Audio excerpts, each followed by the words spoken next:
Last class में मैंने आपको होमवर्क दिया था कि ये टेबल आप फिलअप कर लेना। आपको इक्वेशन दी हुई है y equal to 2x plus 1, y equal to 2x plus 1 आपको ये इक्वेशन दी हुई है। तो वैल्यू अगर 1 डालेंगे, किसकी, x की वैल्यू अगर यहाँ 1 डालते हैं, ठीक है, तो 2 1 जा 2 प्लस 1 3 हो जाएगा। इसी तरह से 2 डालेंगे तो y की वैल्यू क्या है बताओ, क्या है, 5 है। तो यहाँ पर मैं क्या लिख सकता हूँ, 5 लिख सकता हूँ, और यहाँ पर फिर 5 डालेंगे तो क्या आएगा, 5 टू 10 और 11 आ जाएगा। ये वैल्यू इन्होंने दे रखी है वो सही है ना ऑलरेडी। फिर 9 डालेंगे तो 19, 12 डालेंगे तो 25 और 41। ठीक है।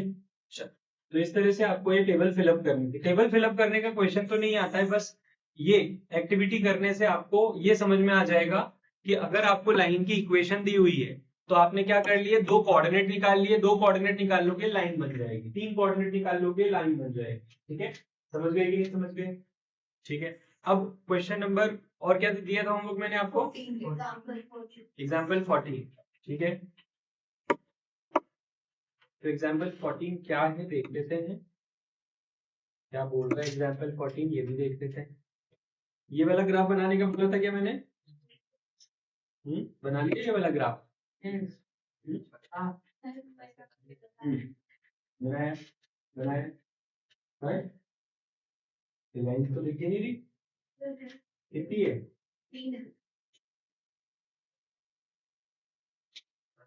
हाँ बहुत छोटी छोटी है। ठीक है,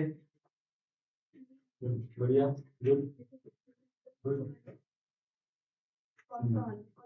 ठीक है, इनको थोड़ा बड़ा करेंगे, है ना। देखो किस तरह से क्या करेंगे, ये एक पॉइंट पर इंटरसेक्ट है, इस तरह से आपको बड़ा करना है। इधर आ रहा है,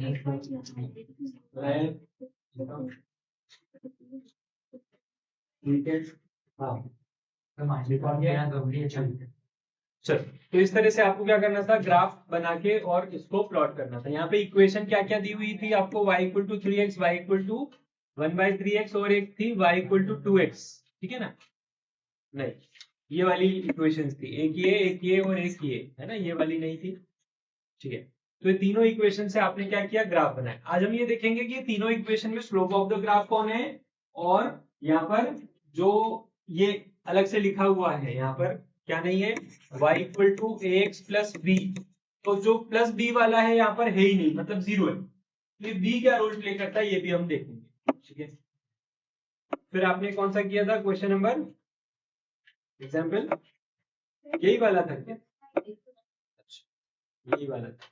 तो आप लोगों ने यही वाला किया था 14th वाला, जिसमें आपने एक इक्वेशन, दूसरी इक्वेशन और तीसरी इक्वेशन, ये तीनों इक्वेशन से क्या बनाए, डब्बे बनाए होंगे पहले, और वैल्यूज निकाली होगी, कोऑर्डिनेट निकल गए, देन फिर आपने क्या किया होगा, लाइन बनाई होगी, एक ही कार्टेशियन प्लेन पे ये तीनों लाइन बनाई होगी। ठीक है, अगर क्वेश्चन में बोला जाता है सेपरेटली बनाना है तो सेपरेटली बनाना है, और कुछ भी नहीं बोला जाता तो एक ही कार्टेशियन प्लेन पर तीनों को बना डालो।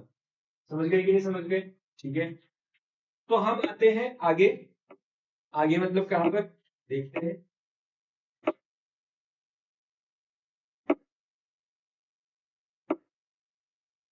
एक्सरसाइज का एक क्वेश्चन देखते हैं, एक्सरसाइज 2.6 का क्वेश्चन नंबर 1 का हम फोर्थ पार्ट करते हैं, है ना, फोर्थ और फिफ्थ पार्ट करके देखते हैं। तो हम फोर्थ पार्ट करते हैं, क्या बोल रहा है क्वेश्चन। सबसे पहले क्वेश्चन पढ़ेंगे, draw the graph of the following set of lines. कितनी लाइंस है यहाँ पर, 1 2 3, 3 लाइन का सेट है ना। किसी किसी में 2 लाइन भी है, जैसे थर्ड वाले में 2 ही लाइन का सेट है। तो following set of lines in each case reflect the role of A and B. अब हम ए और बी को अभी जानते ही नहीं है, तो रोल क्या बताएं उसका, बनाना तो आता है ना, पहले ड्रॉ करते हैं, फिर ए और बी को समझते हैं कि ए और बी का क्या रोल है। ठीक है, चल तो फटाफट से हम क्या करेंगे, वैल्यूज निकालेंगे।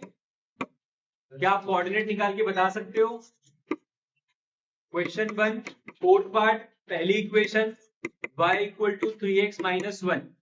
कोऑर्डिनेट निकालने का क्या तरीका है, x और y यहां पर, और कितने, 3 कॉलम, x की वैल्यू 0। बताओ y की क्या आएगी इधर, युवराज, x की वैल्यू अगर 0 लेते हैं तो y की क्या वैल्यू है इस इक्वेशन में, देखो x की वैल्यू 0, हाँ। तो 3 0 जा, 0 क्या बचा? 1 1 बचा, 0 0 -1 बचेगा ना। y की वैल्यू क्या आ गई? -1। इसी तरह से तुम ही बताओ, वापस से x की वैल्यू 1 डाली, अब क्या है? 3 1 जा 3 -1, तो फिर गलत गलत क्यों बोल रहे हो? चलो एक और चांस दिया, x की वैल्यू -1 डालो,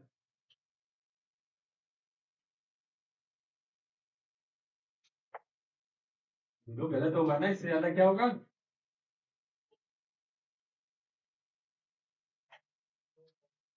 नहीं पता? -1 इंटू 3 नहीं है था? -1 इंटू 3 क्या होगा? -1 अरे -1 इंटू 3, ध्यान शांत दिमाग से सोचो। 2 3 1 क्या होता है? 3 तो -1 इंटू 3 क्या होगा?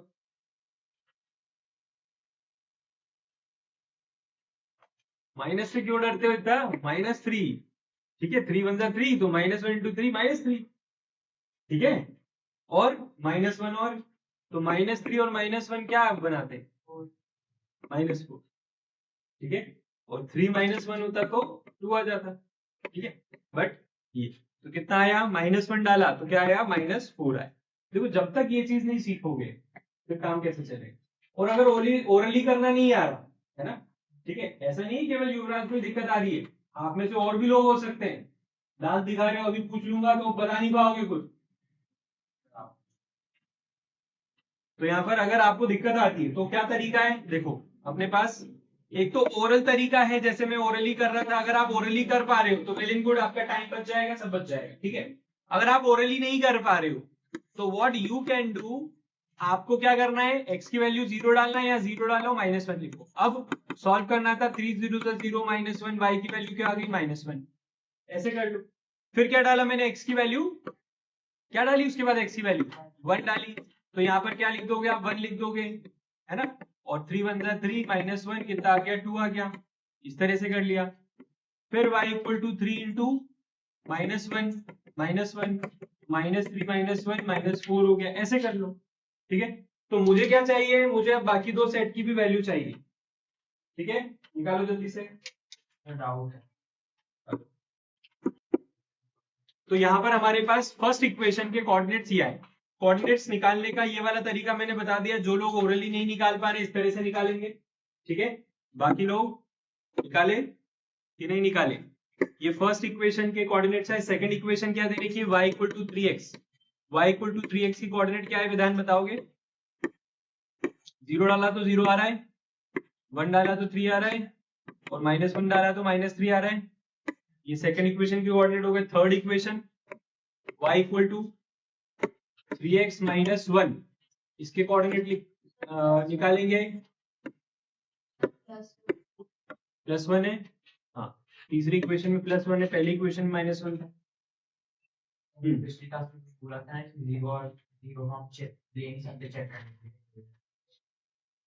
लास्ट क्लास में हम क्या पढ़ रहे थे? लास्ट क्लास में हम पढ़ रहे थे कोऑर्डिनेट से इक्वेशन बनाना है ना।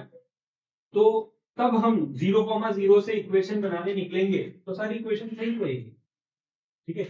आज हम क्या कर रहे हैं? आज हम इक्वेशन से कोऑर्डिनेट निकाल रहे हैं, तो 0 को यूज कर सकते, कोई प्रॉब्लम, ठीक है। चलो बताओ। युवराज, हाँ करो जल्दी से। थर्ड वाला बताओगे तुम्हें, है ना, सॉल्व करके बताओ जल्दी जल्दी। चलो तो यहाँ पे भी हम लिख देते हैं क्या? x की वैल्यू अगर 0 रहेगी तो ये 1 आएगा, 1 डालेंगे तो 4 आएगा, -1 डालेंगे तो -2 आ जाएगा, ठीक है। और हमारे पास क्या है? ये तीन इक्वेशन मतलब वैल्यूज आ गई अपने पास, ठीक है। वैल्यूज आ गई। अब इन वैल्यूज से हम क्या कर सकते हैं? इन वैल्यूज का हम यूज कर सकते हैं ग्राफ बनाने के लिए, ठीक है।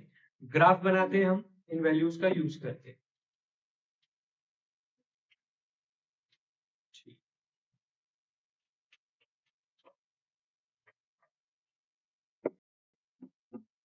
तो हमारे सामने ग्राफ है, एक एक करके तीनों लाइन के ग्राफ बनाते हैं। पहली वाली लाइन 0, -1, 0, -1 कहाँ है? यहाँ है 0, -1, 1, 2 कहाँ है? 1, 2 यहाँ है, ठीक है। देन -1, -4, -1, -4 यहाँ है, ठीक है। तो ये तीन कोऑर्डिनेट आपको दिख रहे होंगे, ठीक है। ये तीन कोऑर्डिनेट आपको दिख रहे होंगे। हम क्या करेंगे? लाइन ड्रॉ कर देंगे, लाइन ड्रॉ करेंगे यहां से यहां तक की थोड़ी बड़ी लाइन ड्रॉ कर देंगे, ठीक है। इस तरह से। कोई प्रॉब्लम किसी को आया समझ में अच्छे से? देन नेक्स्ट वाली जो इक्वेशन है 0, 0 एक कोऑर्डिनेट है, फिर एक और कोऑर्डिनेट है 1, 3, ये रहा। फिर -1, -3, -1, -3, ठीक है।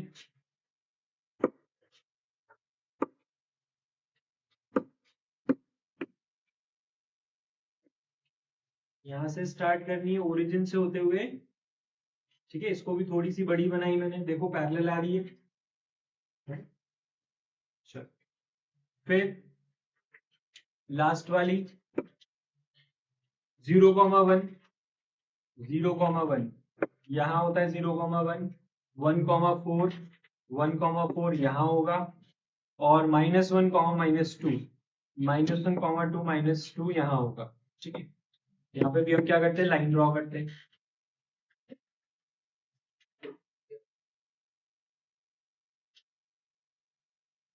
ठीक है। तो ये तीनों लाइन आ गई हमारे पास। हम चाहें तो इधर से भी इसको थोड़ा सा एक्सटेंड कर सकते हैं, बट मेक श्योर ये बिल्कुल पैरेलल आए, उसी के ऊपर ओवरलैप आए, है ना। अलग से दिखेगी अच्छी नहीं लगेगी, गलत हो जाएगा वो, ठीक है। तो बिल्कुल सीधी सीधी आना चाहिए, इस बात का ध्यान रखें। जरूरी नहीं है, ठीक है। क्लियर? कोई दिक्कत? बना लो सभी लोग ग्राफ जल्दी से। हमने क्या किया? जस्ट फर्स्ट का क्वेश्चन नंबर फर्स्ट का फोर्थ किया, एक्सरसाइज 2.6। इसमें क्वेश्चन नंबर 1 का फोर्थ पार्ट किया। इसमें हमने क्या देखा? वैल्यूज निकाली तीनों लाइन की, और तीनों लाइन की वैल्यू निकाल के फिर हमने ग्राफ बनाया।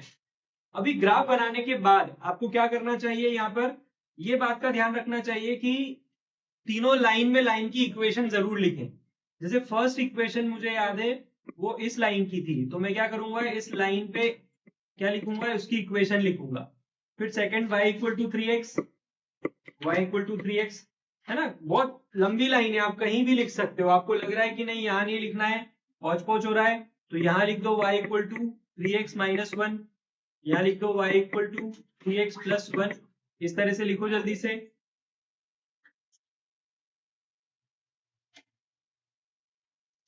फिर क्या आपने यहाँ पर y डैश लिखा, x डैश o x लिखा। ये सारी चीजें आपको ध्यान रखनी। जो तीनों लाइन है उनके एरो भी बनाना है, तीनों लाइन के एरो भी होना चाहिए इस तरह से दोनों साइड। तीनों लाइन की इक्वेशन होनी चाहिए, ठीक है। अब ये सारी चीज हो गई, मतलब आपका ग्राफ कंप्लीट हो गया। अब ए और बी के बारे में हम डिस्कस करते हैं, ठीक है। जिन लोगों का सबका ग्राफ कंप्लीट हो गया इधर ध्यान देंगे, सभी लोग, है ना।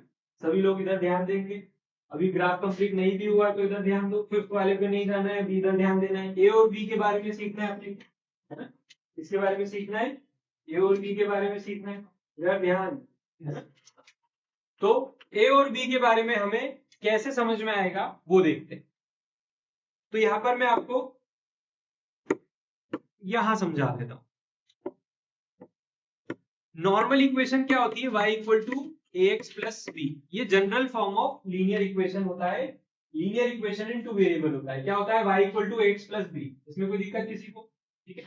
अब ये जो a है, a का रोल क्या है वो मैं यहाँ पर लिख देता हूं। आप ये ग्राफ पेपर पे मत लिखना, आप ये आपकी कॉपी पर लिख, ठीक है। यहाँ पर जगह नहीं है इसलिए मैं यहाँ पर लिख रहा हूं। a का रोल होता है, a क्या बताता है? Slope of the graph. क्या बताता है? स्लोप ऑफ द ग्राफ बताता है। स्लोप ऑफ लाइन भी बोल सकते हो। और बी जो है, बी क्या बताता है? Y intercept. क्या बताता है? B y intercept. इसको हम वाई कोऑर्डिनेट भी बोल सकते हैं। क्या बोल सकते हैं? कि वाई कोऑर्डिनेट बताता है कौन? ये बी। y कोऑर्डिनेट को हम ऑर्डिनेट भी बोला करते थे, है ना, क्या बोला करते थे, ऑर्डिनेट भी बोला करते थे। क्लियर है? तो यहां पर कोई भी इक्वेशन है, उस इक्वेशन में एक ही जगह पर जो रहता है वो क्या बताता है आपको, स्लोप ऑफ द ग्राफ, और जो बी की जगह पर रहता है वो क्या बताता है आपको, y इंटरसेप्ट बताता है। ठीक है क्या? अब जो हमारे पास गिवन क्वेश्चन था, कौन सा, फोर्थ पार्ट, क्या आप इसमें बता सकते हो, अग्रज बताओ, ये 3 क्या है और -1 क्या है? तो क्या ये वाली जो लाइन थी इसमें y इंटरसेप्ट दिख रहा है तुमको? ये लाइन थी, इसमें y इंटरसेप्ट मतलब -1। तो आप जैसा कि देखोगे तो आपको क्या दिखेगा, -1 पे ही y एक्सिस में -1 पे लाइन कट कर रही है। इसमें देखोगे तो b क्या दिखेगा आपको, 0, और a की वैल्यू 3, यहां पे भी a की वैल्यू 3, यहां पे भी a की वैल्यू 3, यहां पे भी a की वैल्यू 3। तो जब स्लोप सेम होता है, क्या होता है, जब स्लोप सेम होता है तो लाइन क्या आती है, पैरेलल होती है, क्योंकि सबका स्लोप सेम। स्लोप मतलब angle with x axis, slope मतलब क्या हो गया, एंगल विथ एक्स एक्सिस। ऐसी बनेगी, ऐसी बनेगी कि और ऐसी बनेगी, कैसी बनेगी? ठीक है, तो तीनों का स्लोप सेम क्यों है, तीनों पैरेलल क्यों है, क्योंकि तीनों का ए क्या है, सेम, 3 3 3। ठीक है, पर क्या बी सेम है तीनों का? तीनों का बी अलग अलग है, इसका क्या है -1, इसका 0 और इसका +1। तो ये बी अलग अलग होने से सेम पॉइंट पर इंटरसेक्ट नहीं कर रही, नहीं तो तीनों लाइन कैसी बनती पता है, ऐसी बनती तीनों लाइन एक ही जगह 5 पे कब मीट करती, जब तीनों में बी की वैल्यू क्या होती, 5 हो। समझ गए कि नहीं समझ गए? तीनों में बी की वैल्यू 5 होती, मतलब y कोऑर्डिनेट क्या आता, 5।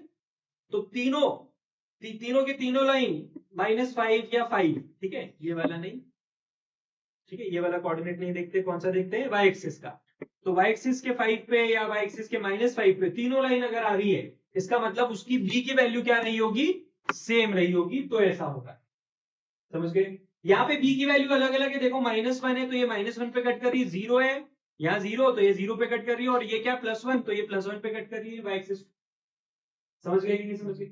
क्या 3 लाइन ऐसी हो सकती है जिसका a तीनों में ए सेम हो, तीनों में बी सेम हो, मतलब तीनों का ए सेम है, तीनों का बी सेम हो, और 3 अलग अलग लाइन हो सकती है ऐसी जिसके तीनों के ए सेम हो, तीनों के बी सेम? क्योंकि अगर तीनों के ए सेम कर दिए, बी सेम कर दिए, तो क्या बचा, कुछ भी नहीं, वो तो एक ही लाइन हुई। ठीक है, मैंने बोला क्या कि y इक्वल टू 2x + 1, दूसरी इक्वेशन है y इक्वल टू 2x + 1, तीसरी इक्वेशन है y इक्वल टू 2x + 1। तो क्या है, 3 लाइन है क्या, ये तो एक ही लाइन। ठीक है, हाँ, मैं ये बोल दूं कि एक लाइन है y इक्वल टू 2x + 1, एक -1 और एक केवल 2x, तो ये तो अलग अलग है, जैसे ये है वैसे ये है। फिर मैं बोल दूं कि नहीं, तीनों में +1 है, बट किसी में यहाँ पर क्या है, सिर्फ x है, किसी में 3x है और किसी में 2x है, तो ये भी डिफरेंट लाइंस हो गई, पर तीनों कहां इंटरसेक्ट करेगी, y इक्वल टू +1 यहां पे इंटरसेक्ट करेगी तीनों की तीनों लाइन। हाली की नहीं बात समझ में, क्लियर है अच्छे से? तो ए क्या बताता है आपको, slope of the graph, b क्या बताता है आपको, इंटरसेप्ट। ठीक है, तो जो फोर्थ क्वेश्चन आपने किया इसके नीचे हम लिखते हैं, यहां पर ए और बी का रोल आपको बताना है ना, ए और बी का क्या बताना है, रोल बताना है। क्वेश्चन क्या बोल रहा है कि in each case reflect the role of A and b. तो ग्राफ पेपर पे नहीं, जहां आपने फोर्थ पार्ट की टेबल बनाई थी वहां आसपास कहीं तो जगह होगी।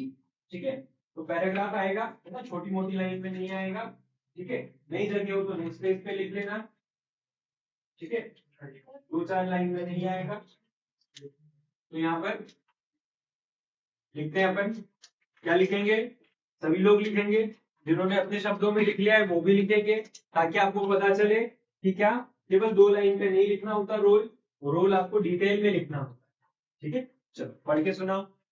If A increases the y is equal to ax plus b, where a is the slope of the graph. If A increases, the slope of the graph will increase I the amplitude of the slope and the y the x-axis. If the value of the A is positive, the line will start from first quadrant and end with third quadrant.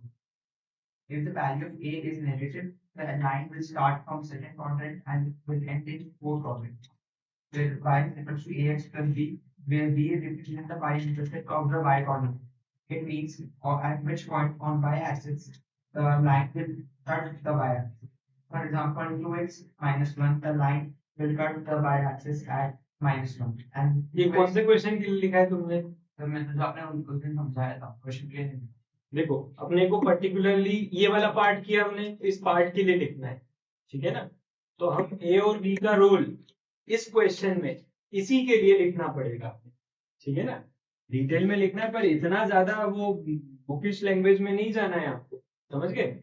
ये चीज है ना, ये as it is repeat नहीं करनी है आपको, ठीक है।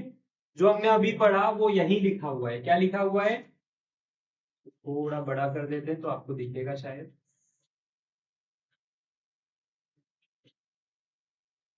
लिखा हुआ है in the equation y equal to x plus b a represent the slope of the line, है ना। ए क्या रिप्रेजेंट कर रहा है? स्लोप ऑफ द लाइन, और b रिप्रेजेंट्स y इंटरसेप्ट। यही पढ़ा हमने अभी, ठीक है। फिर हमने क्या पढ़ा? If we change the value of a, अगर a की वैल्यू चेंज करोगे b की वैल्यू फिक्स रखे तो स्लोप क्या होगा? स्लोप चेंज होगा, जबकि y इंटरसेप्ट क्या रहेगा? फिक्स। क्योंकि a क्या रिप्रेजेंट करता है? स्लोप। तो a को चेंज करोगे तो स्लोप चेंज होगा, और b को चेंज नहीं करोगे तो b फिक्स रहेगा। फिर उसी का उल्टा यहाँ रखा, if we change the value of b keeping the value of a fixed the line shift but remain parallel to original line. तो ये वाले में क्या हो रहा था? अभी जो हमने क्वेश्चन किया उसमें देखो, ये a की वैल्यू क्या थी? फिक्स। a की वैल्यू फिक्स और b की वैल्यू क्या बदल रही है। तो लाइन क्या कर रही है? शिफ्ट कर रही है। लाइन शिफ्ट कैसे कर रही है? क्योंकि हमने जो बनाया ग्राफ उसमें आप देख रहे हो एक लाइन यहाँ है, एक लाइन यहाँ, एक लाइन यहाँ है, बट तीनों क्या है? आपस में पैरेलल है। क्लियर है? तो यहां पर वही बोल रहा है, thus with equal slope but different y-intercept are parallel to each other।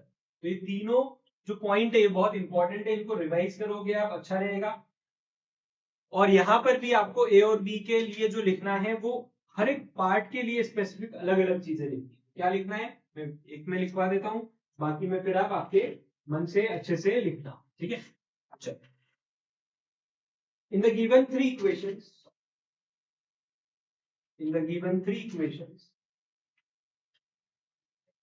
the value of a is same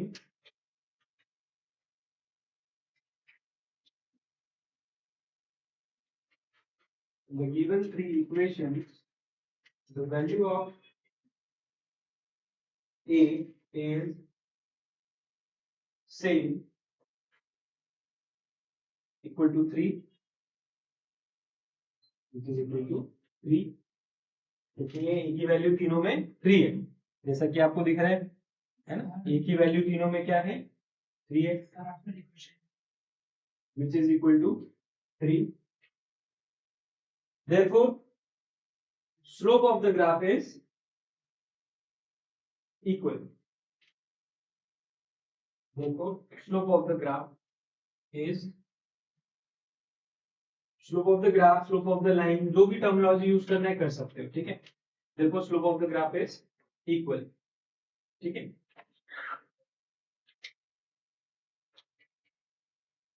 देखो लाइंस, देखो all three lines are parallel,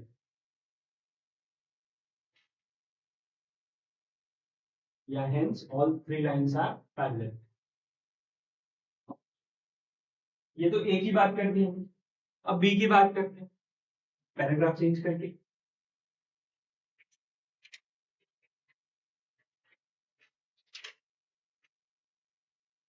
the value of b is different,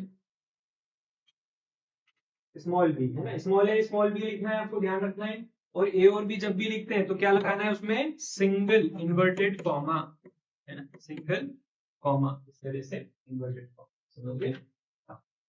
the value of b is different in all three given equations,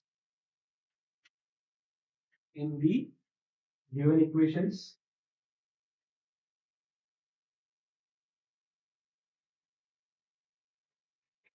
which is equal to -1, 0, which is equal to -1, 0, -1। क्या क्या value है देखो, -1, 0, और +1, ठीक है, which is equal to -1, 0, +1. This is why lines cuts the y-axis. This is why the lines cuts the y-axis at the same point. This is why lines cut the y-axis at the same point. है ना? कौन से same point? -1, 0, 1, as shown in the graph. Last में क्या लिख दिया? As shown in the graph. समझ गया कि नहीं समझ गया? तो ए और बी का क्या रोल है? ए का रोल है स्लोप ऑफ द ग्राफ बताना और बी का रोल है वाई इंटरसेप्ट बताना. ठीक है, ए का रोल जो था उस रोल के कारण ए की वैल्यू क्या थी? सेम. ए की वैल्यू क्या थी? 3. तो 3 तीनों में सेम था, इसलिए इसका रोल क्या हो गया कि स्लोप सेम, लाइन पैरेलल. ठीक है, बी का क्या रोल था? बी अलग अलग था. 0 था, -1 था, फिर 1 था. ठीक है, सॉरी, -1, 0 और 1 था. तो बी क्या था? अलग अलग था, इसलिए तीनों लाइन एक ही जगह इंटरसेक्ट करी क्या? नहीं करी. तीनों लाइन अलग अलग जगह इंटरसेक्ट करी. किसको? वाई एक्सिस को. ठीक है, अगर बी सेम होता तो तीनों लाइन एक ही जगह इंटरसेक्ट करती है, ऐसे ऐसे ऐसे, कैसे भी करके तीनों लाइन एक ही जगह मीट करती है. कब? जब बी सेम होता है. फिर उस केस में स्लोप अलग अलग रहेगा. स्लोप सेम, बी भी सेम, ऐसा होता ही नहीं है. क्लियर है? तो अगर स्लोप सेम है यानी कि ए की वैल्यू सेम है तो तीनों लाइन पैरेलल होगी, और ए की वैल्यू सेम नहीं है और बी की भी वैल्यू सेम नहीं है तो फिर लाइन इधर उधर पता नहीं कहां कहां होगी. ना तीनों पैरेलल होगी, ना तीनों एक जगह इंटरसेक्ट करेगी. क्लियर? आ रही बात समझ में? चलो, तो जिस तरह से मैंने क्या बताया आपको, फोर्थ वाले में ए और बी का रोल बताया, फिफ्थ वाले में आपको क्या करना है? फिफ्थ वाले में आपको वैल्यू निकालना है जल्दी से. क्वेश्चन नंबर 5 में ये तीनों इक्वेशन दे रखी है आपको. इन तीनों इक्वेशन के लिए आपको क्या करना है? ये एक इक्वेशन पूरी यहां तक है, दूसरी इक्वेशन ये, तीसरी इक्वेशन ये. इन तीनों के लिए डब्बे बनाने जैसे हमने फोर्थ वाले के लिए बनाए थे, और ग्राफ बनाना है. इक्वेशन बन गई, ग्राफ बन गया, फिर आपको ए और बी का रोल लिखना है. फटाफट से कंप्लीट करेंगे. तो कोई fifth part, question number first का fifth part, question number first का फिफ्थ पार्ट कैसे करेंगे हम? यहाँ पे हमारे पास क्या है? तीनों इक्वेशन के यहाँ पर डब्बे बना दिए हमने. एक एक करके वैल्यू डालते हैं. एक्स की वैल्यू अगर 0 डाली हमने तो -3 आने वाला है.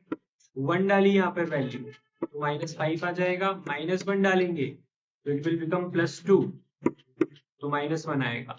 ठीक है, वैल्यू कोई सी गलत लगे तो आप लोग बता देना हाथ उठा के, है ना, बोल कर बता देना कि ये वाली वैल्यू गलत लग रही है हमको. ठीक है, 1 डालेंगे तो -2, -1 डालेंगे तो 2. ठीक है, फिर यहाँ पर 0 डाला तो 3, 1 डाला तो 5, -1 डाला तो 1. ठीक है, आपकी और मेरी वैल्यूज अलग अलग हो सकती हैं बट ग्राफ क्या होगा? सेम होगा. ठीक है, फिर वैल्यूज आ गई हैं. जिनको वैल्यू निकालने में दिक्कत आ रही है वो लोग बोर्ड से वैल्यू देख के और फिर ग्राफ बनाएंगे. ग्राफ सबका एक जैसा बनना चाहिए, ग्राफ में कोई डिफरेंस नहीं होगा. ठीक है, बनाएंगे, ड्रॉ करते हैं. 0, -3, 0, -3 का है, यहाँ है 0, -3, 1, -5 का है, 1, -5 यहाँ है, और -1, -1 कहाँ है? -1, -1 यहाँ है. ठीक है, तो एक स्ट्रेट लाइन बनते हुए दिख रही है मुझे. हाँ दिख रही है मुझे एक स्ट्रेट लाइन बनते हुए. मैं क्या करूंगा? एक ऐसी लंबी सी लाइन बना दूंगा, स्ट्रेट लाइन. ठीक है, फिर नेक्स्ट वाला 0, 0, 0, 0 ये रहा. फिर 1, -2, 1, -2 ये रहा. 1, -2, -1, -2 का है, -1, -2 यहाँ है. ठीक है, तो हम क्या करेंगे? इस लाइन को हम इस तरह से स्ट्रेट बना देंगे, थोड़ा और लंबा सा. ठीक है, अब ये दोनों लाइन पैरेलल दिख रही है मुझे. क्यों? क्योंकि दोनों का स्लोप क्या है? Same, that is -2, -2. ठीक है, क्या तीसरी लाइन भी पैरेलल आएगी क्या? क्यों? उसका भी तो स्लोप 2 ही है. पहले दो का स्लोप क्या था, माइनस जबकि थर्ड वाली का स्लोप क्या है, प्लस अंतर है। इसलिए थर्ड वाली लाइन भी क्या होना चाहिए, डिफरेंट। अगर आप सोचोगे कि ये भी पैरेलल होगी तो आप गलत हो। देखते से आपको पता लगना चाहिए। अगर तीन लाइन आपको दे दी और आपसे बोला जाए, क्या बोला जाए कि बताओ ये तीनों लाइन पैरेलल होगी कि नहीं होगी, तो कौन कौन देख के बता सकता है। अगर तीन लाइन की इक्वेशन दे दें आपको और तीनों लाइन की इक्वेशन देख के पता लगाना है कि ये तीनों लाइन इक्वेशन, तीनों लाइन जब आप ड्रॉ करोगे तो ये पैरेलल होगी कि नहीं होगी, बिना ड्रॉ करे कौन कौन बता सकता है, कैसे बताओगे विधान। क्या देखोगे तीनों लाइन में, जैसे तीनों लाइन है तो क्या देखोगे, बिना कोऑर्डिनेट निकाले बताना है। केवल लाइन, केवल इक्वेशन देखकर, केवल ये इक्वेशन देखकर, इनको देखकर क्या देखोगे, ए देखोगे कि बी देखोगे। हाँ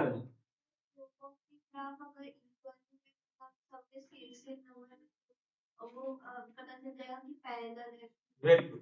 तो यहाँ पर हम क्या देखते हैं, यहाँ पर हम स्लोप ऑफ द ग्राफ यानी कि ए की वैल्यू देखते हैं, -2 मतलब पैरेलल, और यहाँ +2 मतलब नॉट पैरेलल। ठीक है, तो ये दोनों लाइन जो अभी हमने बनाई, ये दोनों लाइन पैरेलल क्यों है, क्योंकि इन दोनों में ए की वैल्यू -2 सेम है, जबकि थर्ड वाले में हम क्या देख रहे हैं, +2 है। चलो इसको बनाते हैं, 0,3 दे रखा है, 0,3 ये रहा, 1,5 यहाँ है, 1,5 और -1,1 यहाँ है। ठीक है, तो इसको ड्रॉ करता हूं मैं लाइन को, देखते हैं लाइन कहां जाती है। क्या इस तरह की लाइन बनी, कितने लोगों का इसी तरह का ग्राफ बना इसी तरह का ग्राफ। तो ये ग्राफ क्या बता रहा है आपको, सबसे पहले यहाँ पर लाइन की इक्वेशन लिखी कि नहीं आपने, लिखी थी। तो पहली वाली जो लाइन थी उसकी इक्वेशन, उसकी लाइन ये है, पहले वाली इक्वेशन की लाइन ये वाली है। तो मैंने पहले वाले लाइन की इक्वेशन पे इक्वेशन का नाम लिख दिया, फिर y इक्वल टू -2x इस पे भी लिख दिया, और इस वाली पे लिख देते हैं। ठीक है, चल तो तीनों पे हमने क्या लिख दिया, नाम लिख दिया। अब देखने वाली बात क्या है, b की वैल्यू क्या है, -3। तो क्या -3 पे कट कर रहा है, हाँ कर रहा है, ये b की वैल्यू। फिर यहाँ b की वैल्यू क्या है, 0। तो क्या है, 0 पे कट कर रहा है, हाँ बिल्कुल कर रहा है। फिर यहाँ पर b की वैल्यू क्या है, +3। तो ये क्या y को +3 पे कट कर रहा है, बिल्कुल कर रहा है। समझ में आ रही कि नहीं आ रही बात अच्छे से सभी को। ठीक है, तो हमें ऐसे क्वेश्चंस में क्या करना है, जो इक्वेशन दी जा रही है आपको 3 डब्बे बना के वैल्यू निकालनी है, और वो वैल्यू आ गई, देन फिर आपको ग्राफ प्लॉट करना है। ग्राफ प्लॉट करने के बाद आपको ए और बी के रोल बताने हैं। ए और बी के रोल कब बता पाओगे, जब आप समझोगे कि ए कौन है। अगर आप ये नहीं समझोगे कि ए कौन है तो आप बताओगे कैसे, बी कौन है ये नहीं समझोगे तो बताओगे कैसे। तो यहाँ पर आपको ए और बी के रोल यानी कि वो क्या रोल यहाँ पर निभा रहे ये समझना जरूरी है। ठीक है, मैं वापस से बता देता हूं आपको कि अगर एक general form of linear equation है ax y = x + b, तो a क्या बताता है, स्लोप बताता है। a क्या बताता है, स्लोप बताता है। और b क्या बताता है, y इंटरसेप्ट यानी कि y का कोऑर्डिनेट। इंटरसेप्ट वर्ड से डरना नहीं है आपको, कोऑर्डिनेट को इंटरसेप्ट बोलते हैं। ठीक है, कोई दिक्कत, लाइन एक्सटेंड ना करें तो चलेगा, बट क्लैरिटी आती है आपको लाइन एक्सटेंड करते हो तो। ठीक है, छोटी छोटी लाइन में क्लैरिटी नहीं आती है ना, लाइन एक्सटेंड करते हैं तो क्लैरिटी आती है। सर जो आपने अबव सेम लिखवाया था वहाँ डिफरेंट लिखा तो सही होगा। वो ज्यादा क्लियर है शायद, है ना।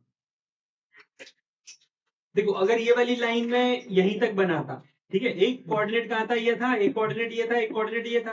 तो अगर ये वाली लाइन में यहीं तक बना था, ठीक है, और हमसे पूछा जाता कि ये वाली लाइन बताओ एक्स को कहाँ इंटरसेक्ट कर रही है, या फिर ये इंटरसेक्ट कर रही है कि नहीं कर रही है, तो हमें क्या करना चाहिए, एटलीस्ट थोड़ी सी एक्सटेंड कर देना चाहिए हर लाइन को, ताकि आपसे कोई भी क्वेश्चन पूछा जा रहा है तो आप उसका आंसर कर सकते। समझ गए कि नहीं। ठीक है, तो आपको बहुत छोटी छोटी लाइंस नहीं बनाना चाहिए, जितने कोऑर्डिनेट निकाले आपने केवल उतने नहीं बनाना चाहिए, थोड़ा सा आपको एक्सटेंड कर देना चाहिए। ग्राफ तो है ही आपके पास, स्केल पेंसिल तो है ही, एक्सटेंड करने में कुछ जा नहीं रहा है। ठीक है, अगर आप स्केल कस के पकड़ोगे, हिलाओगे नहीं, तो गलत क्यों होगा? आप ऐसे ले जाके उसको ऐसे कर दोगे तो गलत है ना? आप ऐसे जा रही है लाइन, उसको ऐसे ले जाओगे तो गलत है। आप अगर सीधे ले जाओगे तो सही आएगा ना, तो गलत कैसे?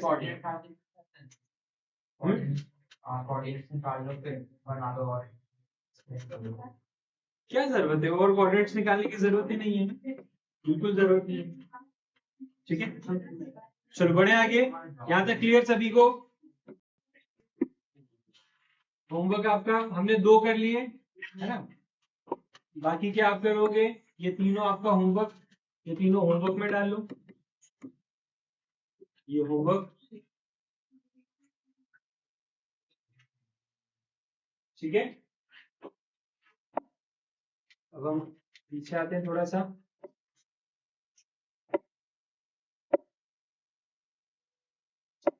यहां तक तो हमने पढ़ा था, देखा था अच्छे से, है ना? ठीक है, एग्जाम्पल नंबर 15 देखते हैं।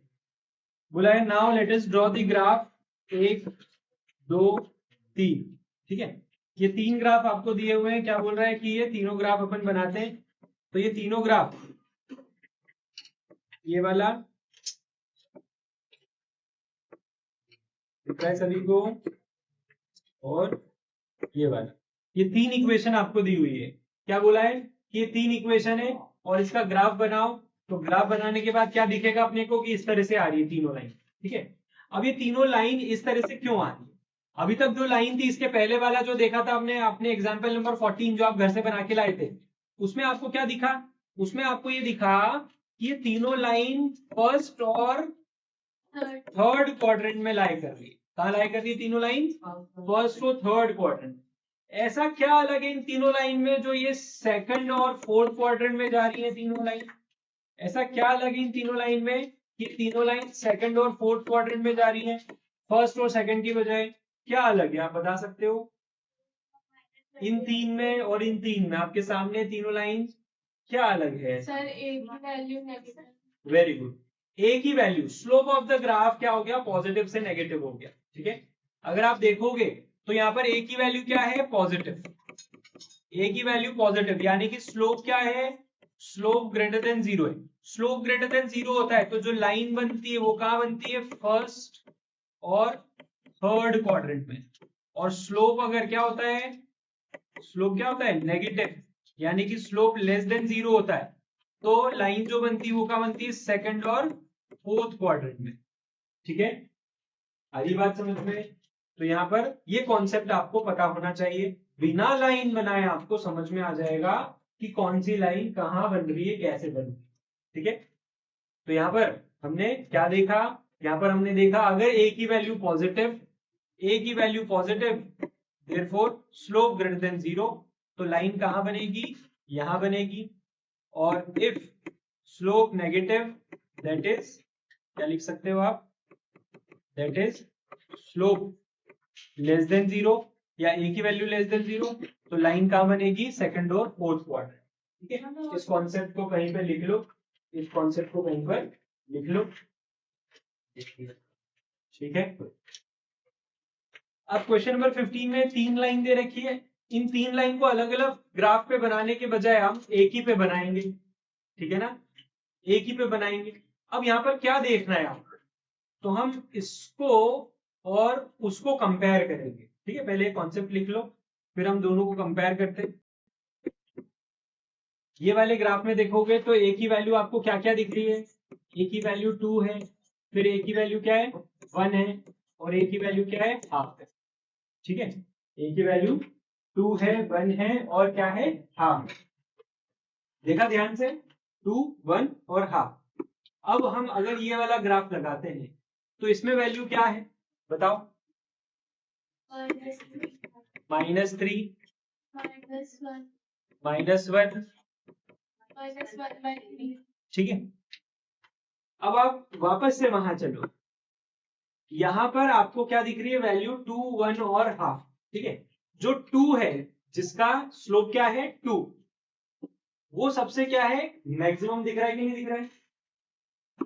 अब इन तीनों में से सबसे बड़ा नंबर कौन सा है, 2 1 और हाफ में से सबसे बड़ा नंबर कौन सा है, टेक्निकली एल्जेब्रिकली 2 1 और हाफ में से सबसे बड़ा नंबर कौन सा है, 2। और यहां पर बताओ मैथमेटिकली सबसे बड़ा नंबर कौन सा है, होना चाहिए -1/3 सबसे बड़ा, फिर -1 उससे छोटा और -3 सबसे छोटा होना चाहिए। पर यहां पर ग्राफ में ऐसा देखा गया है क्या, कि नेगेटिव आने से कोई फर्क नहीं पड़ता, ये नेगेटिव आने से कोई फर्क नहीं पड़ता, क्योंकि नेगेटिव किसकी वजह से आया है, क्वाड्रेंट की वजह से। नेगेटिव किसकी वजह से आया है, ठीक है। तो यहां पर 3 वाले का ही स्लोप आप देखो सबसे ज्यादा है, स्लोप ज्यादा मतलब एंगल ज्यादा। सबसे बड़ा एंगल किसका है, -3x वाली का, उससे छोटा एंगल किसका है, -x, और सबसे छोटा एंगल किसका है, -1/3x का। क्लियर। अगर नंबर से होता स्लोप का कोई रिलेशन, तो -1/3x वाली का स्लोप बड़ा होना चाहिए था, फिर -x और फिर -3x का स्लोप सबसे छोटा होना चाहिए था। बट यहां पर तो स्लोप का बिल्कुल इसी तरह से है कि 2 वाले का सबसे बड़ा स्लोप, 1 का ओवरकम और हाफ का एकदम नीचे स्लोप, लाइन का एंगल विद एक्स एक्सिस, ठीक है ना। जो लाइन हमने बनाई उसका एक्स एक्सिस के साथ में एंगल क्या है, इसका एंगल सबसे बड़ा, इसका एंगल कम और इसका सबसे कम। तो अगर नंबर के हिसाब से चलता तो इसका एंगल सबसे बड़ा होना चाहिए था, फिर उससे छोटा, और सबसे छोटा एंगल इसका होना चाहिए। क्या ऐसा है, नहीं। यहां पर क्या है कि नेगेटिव वाले भले ही -3 है पर स्लोप इसका ही बड़ा है। तो यहां पर माइनस को ध्यान रखना होगा आपको कि यहां पर ग्राफ में जो माइनस आया है, स्लोप में जो माइनस आया है, वो किसकी वजह से आया है, क्वाड्रेंट की वजह से आया है। इसी वजह से यहां पर क्या नहीं आ रहा है, ये माइनस के कारण कोई स्लोप के एंगल में अंतर नहीं आ रहा। समझने वाली बात है, समझ रहे हो अच्छे से, क्लियर है। तो इसको आपको आपके दिमाग में कंक्लूड करके रखना है।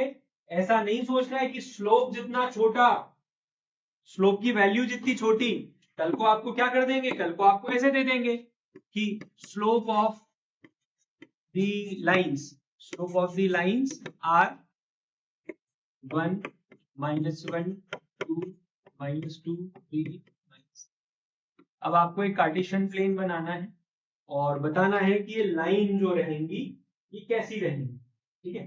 तो आपको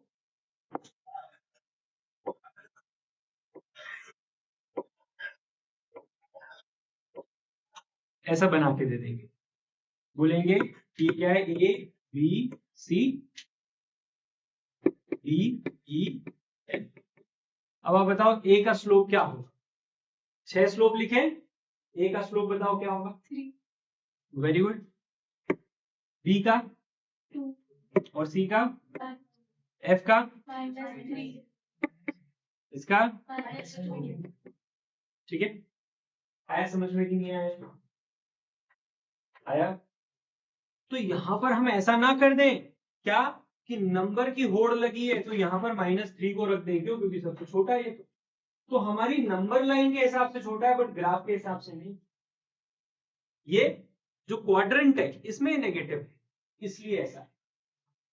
समझ में आ रही बातें नहीं आ रही, क्लियर है अच्छे से, ठीक है।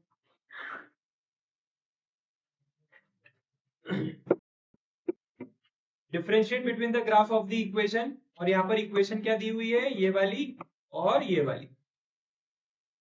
क्या डिफरेंस है दोनों में, स्लोप क्या है, अलग अलग, एक में स्लोप 3 है, एक में -3 है, और बी की वैल्यू, y इंटरसेप्ट क्या है दोनों के, तो यहां पर क्या है, दोनों लाइन सेम कोऑर्डिनेट पे इंटरसेक्ट करेगी क्या, यहाँ दोनों लाइन सेम कोऑर्डिनेट पर इंटरसेक्ट करेगी क्या, क्यों नहीं करेगी, करेगी। बी क्या है, सेम है, बी की वैल्यू क्या दिख रही है, बी की वैल्यू दोनों में क्या है, कितनी है, ठीक है। अगर आपको नहीं दिख रहा है तो बोलो, जूम कर सकते हैं अपन। क्या है दोनों में, बी की वैल्यू +1 +1। तो अगर ग्राफ बनेगा तो क्या होगा,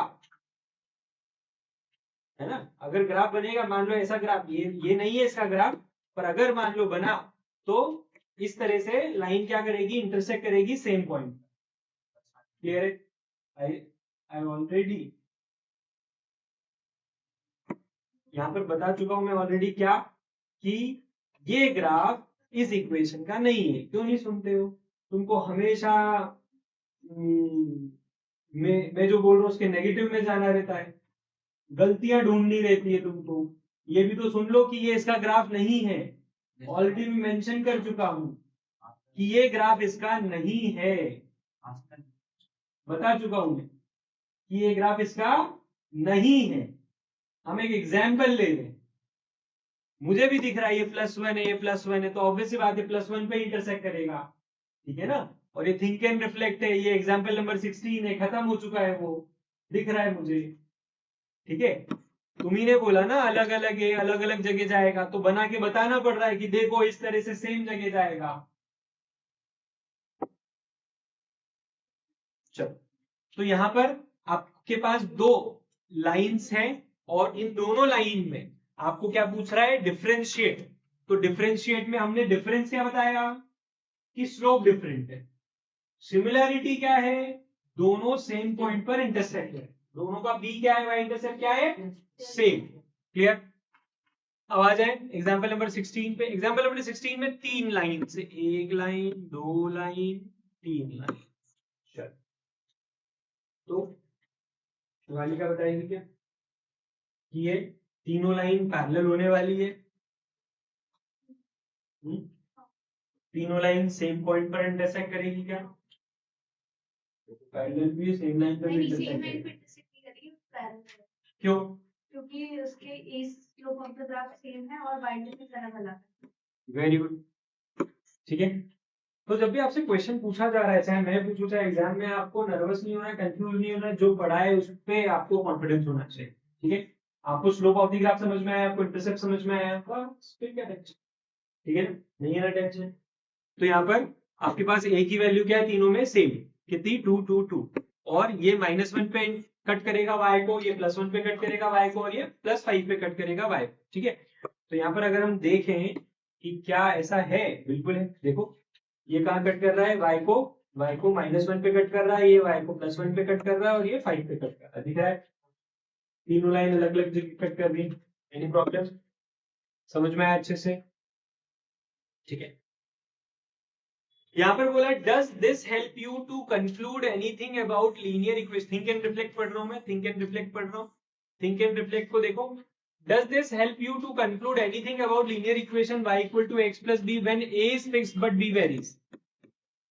a फिक्स है, b वेरी कर रहा है। a फिक्स है तो लाइन, और b वेरी कर रहा है तो अलग अलग जगह कट करेगी बात, ठीक है। ये जो आपको ग्राफ दे रखा है, इस ग्राफ में क्या a सेम है? a सेम है इस तीनों लाइन में, b सेम है इन तीनों लाइन में, किसी दो लाइन का b सेम है क्या? पक्का? कोई दो लाइन जिनका b सेम हो, जैसे ये दोनों यहाँ कट कर रही, ये दोनों यहाँ कट कर रही, तो क्या इन दोनों का b सेम है? नहीं होगा। क्यों? क्योंकि y एक्सिस पे एक साथ कट करना चाहिए। क्या y एक्सिस पे एक साथ कट कर रही है? नहीं।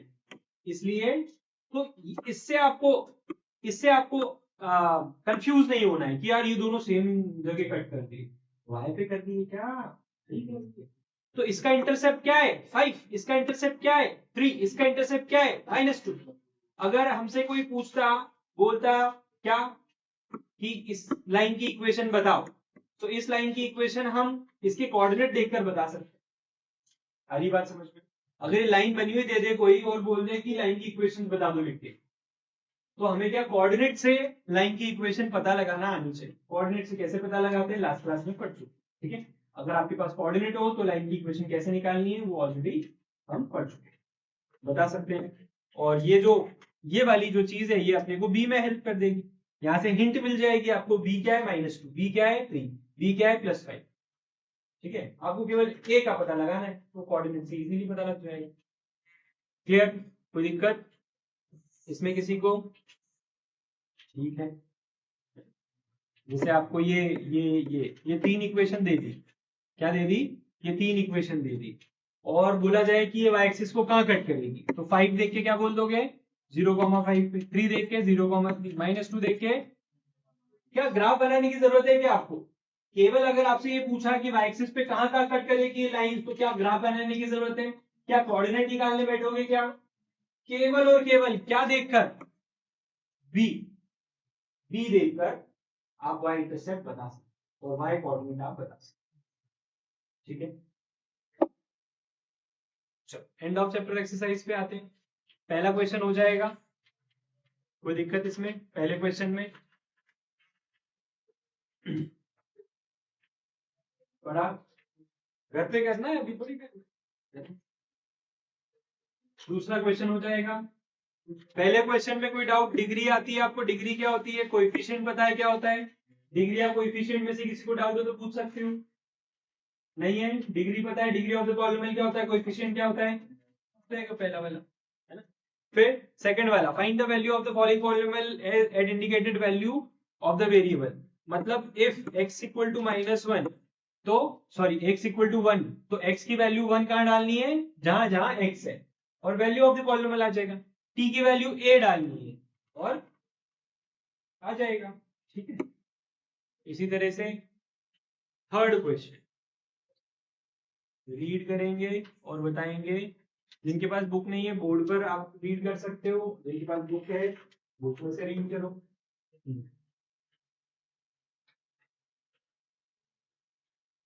If you multiply a number by 5/2 and add 2/3 of the to the product, ठीक है, मतलब if we add a number, let the number be x, इसको आप क्या कर रहे हो, 5/2। If you multiply the number by 5/2 तो मल्टीप्लाई किया और इसको इसके साथ ऐड कर रहे हो to the product, we get this तो इक्वल टू दिस, मतलब ऐसी एक इक्वेशन बन जाएगी और वो x की वैल्यू फिर आपको निकालनी है ओवरऑल, हो जाएगा।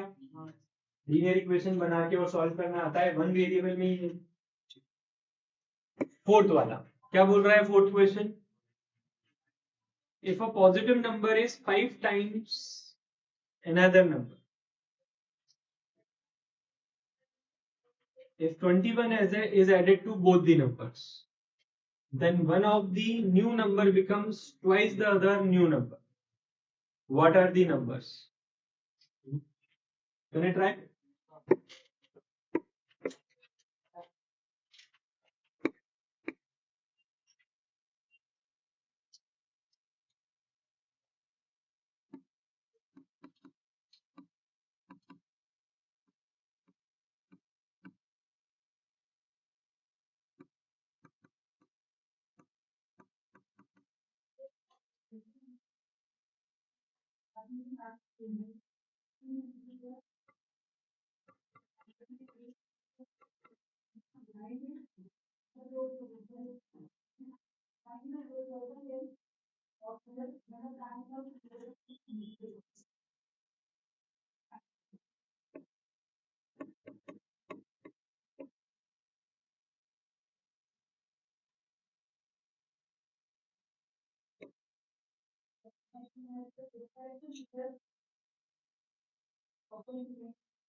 तो भाई आज हम वहां पे स्कूल कर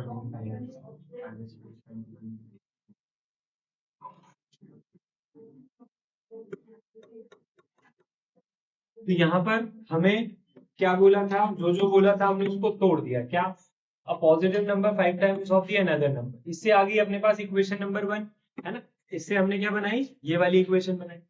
फिर यहां से लेकर यहां तक जो बोला था इसको हमने सेकंड कंडीशन माना और इससे हमने ये वाली इक्वेशन बनाई। कोई दिक्कत? अब इन दोनों को सॉल्व करते हैं, अब इन दोनों को हम क्या करते हैं, सॉल्व करते हैं। y की वैल्यू में 5x डाल देता हूं, तो यहाँ क्या बोलूंगा मैं, पुट कर, देखो ये सब्स्टिट्यूशन मेथड है।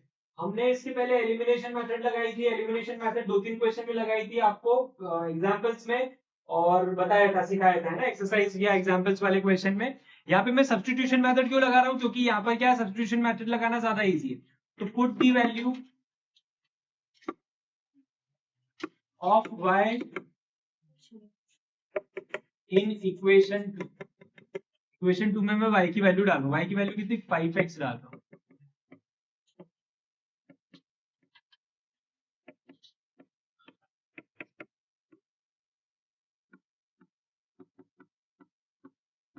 x की वैल्यू 7 आ रही है क्या, yes sir.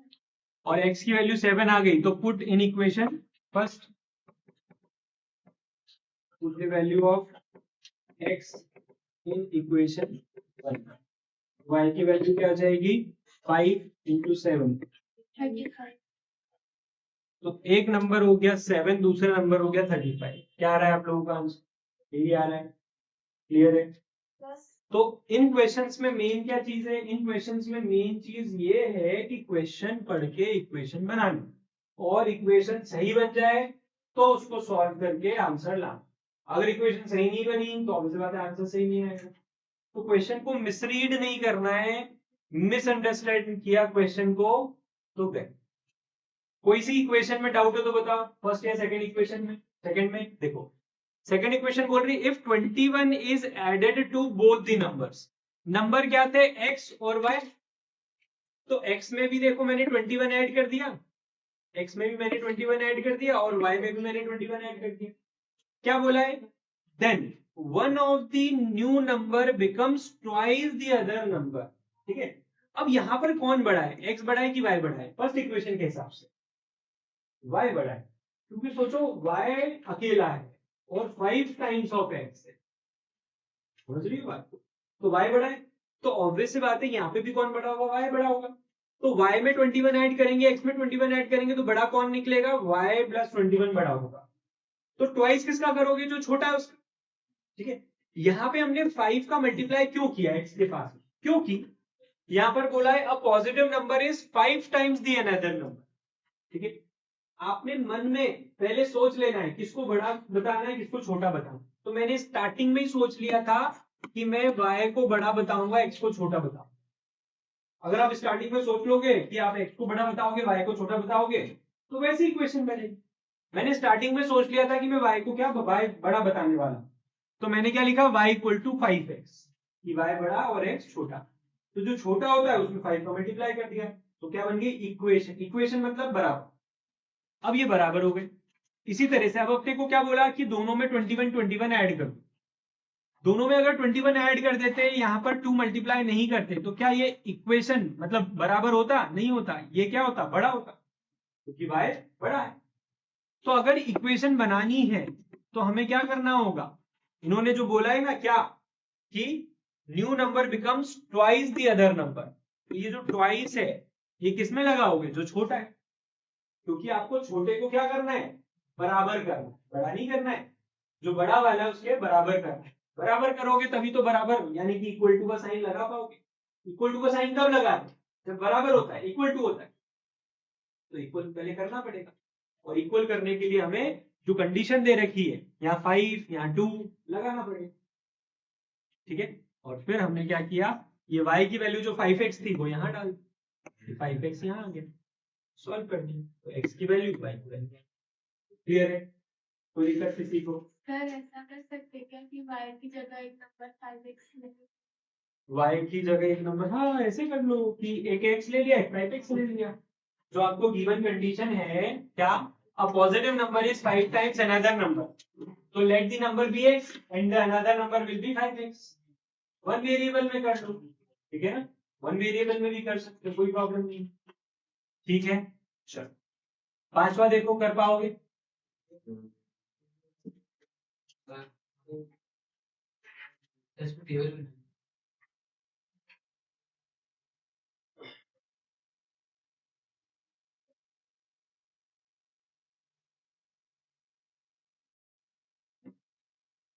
Question number 5, question number 5 में साफ साफ दिख रहा है आपके पास क्या 800 रुपए है, तो आपने क्या 800 तो फिक्स है, और इसके बाद 250 इंटू एन या टी जो भी लेना है ले लो।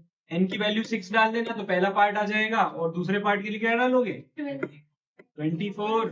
2 साल में क्या होता है, 2 साल में 24 महीने होते हैं, यही गलती नहीं करना अपने को। फर्स्ट पार्ट में एन की वैल्यू 6 डालना है, सेकंड पार्ट में एन की वैल्यू 24 डालना है, ठीक है। चल, तो लीनियर पैटर्न हमने बना दिया, फर्स्ट पार्ट सेकंड पार्ट में इस तरह से करना, ठीक है। ठीक है, अब आपको क्या करना है, देखो मैंने 1 2 3 तो आपको होमवर्क दे दिए, 4 5 मैंने करवा दिए, 7th वाला आपको करके लाना है। 7th वाले में 1 2 3 4 ग्राफ बनेंगे, ठीक है। इतना होमवर्क है, बाकी फिर नेक्स्ट क्लास में बढ़ते हैं आगे। जितने भी क्वेश्चन है एंड ऑफ चैप्टर एक्सरसाइज के सारे करेंगे हम। तो आपको अगर टाइम बचे तो और करके ले आना, नहीं टाइम बचे कोई प्रॉब्लम नहीं है ना। तो 1 2 3 तक पूरे करना है और क्वेश्चन नंबर 7 के 4 ग्राफ सारे करने हैं। ठीक है, मिलते फिर नेक्स्ट।